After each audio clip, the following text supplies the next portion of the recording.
உடல் பாதிக்கப்பட்டவர்கள் அந்த உள்ளத்தில் சுமக்கிற ஒரு பாக்கியம் அவங்களுக்கு இருந்தாலும் அது அந்த அளவுக்கு தெம்பு தராது.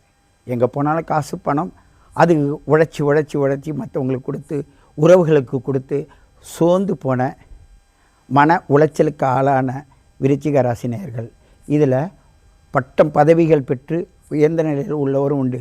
விவசாயிகளாக இருப்பவர்களும் விருச்சிக ராசி நேயர்கள் தான். ஒரு பெரிய தேசத்தில் எங்கும் தேசமெங்கும் பாதுகாப்பு படையில் இருப்பவர்களும் போலீஸ் துறையில் இருப்பவர்களும் காக்கி சட்டை போடக்கூடியவர்களும் அவர்கள்தான்.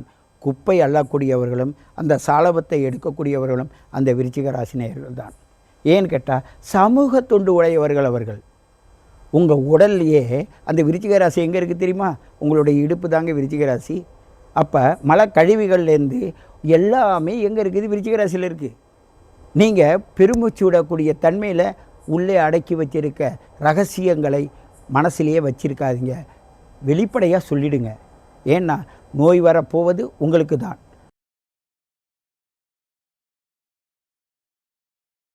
பிறருடைய உணர்வுகளுக்கு மதிப்பு கொடுத்து உங்களுடைய உணர்வுகளை நீங்கள் அடக்கி வைப்பதனால் உங்களுக்கு உடலடத்த நோய் உள்ளுக்குள்ளே இருந்து உங்களை வாட்டும். ஆகையினால் உங்கள் குழந்தை செல்வங்கள் எல்லாமே உங்களுக்கு எதிராக தான் இருக்கும். குடும்பம் நடத்துவதற்கு அவங்களுக்காக தான் நீங்கள் வாழ்வீங்க. ஆனால் கடைசி நேரத்தில் உங்களை தவிக்க விடுவாங்க. ஏன் தவிக்க விடுவாங்கன்னா அவங்களுக்கு அறியாமை. உங்களை பற்றிய பற்று பாசங்கள் இருந்ததெல்லாம் அந்த ஒரு பருவநிலை வரும்போது அறியாமையில் அவங்க சிக்கி உங்களுக்கே நீங்கள் வினை வச்சுக்கிட்ட மாதிரி நீங்கள் ஒரு நம்பி ஒரு சொத்தன்னா பிள்ளைக்கு எழுதி வச்சுருவோன்னு எழுதி வைப்பீங்க. கடைசியில் என்னென்னா அது சாப்பாடு போடாது திருத்தி விட்ரும். இப்படிப்பட்ட நிறைய பேர்களை நான் பார்க்குறேன். எங்கிட்ட கேட்குறாங்க இதுக்கு ஏன்னா அதே ஒன்றுக்கும் ஆறுக்கும் உடையவனே அதே சிவாதான். ஆக நான் அவசரப்படாதீங்க.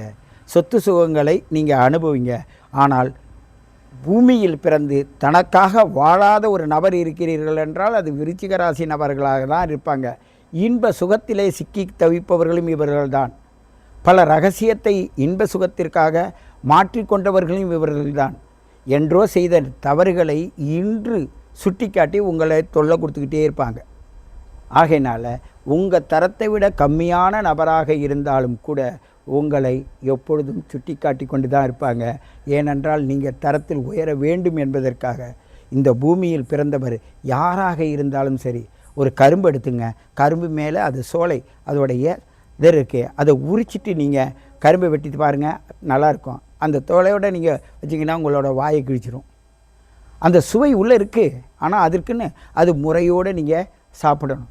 இந்த பொங்கல் பண்டிகையில் உங்களுக்கு அற்புதமான தை மாத விருந்து நல்லா தான் இருக்குது.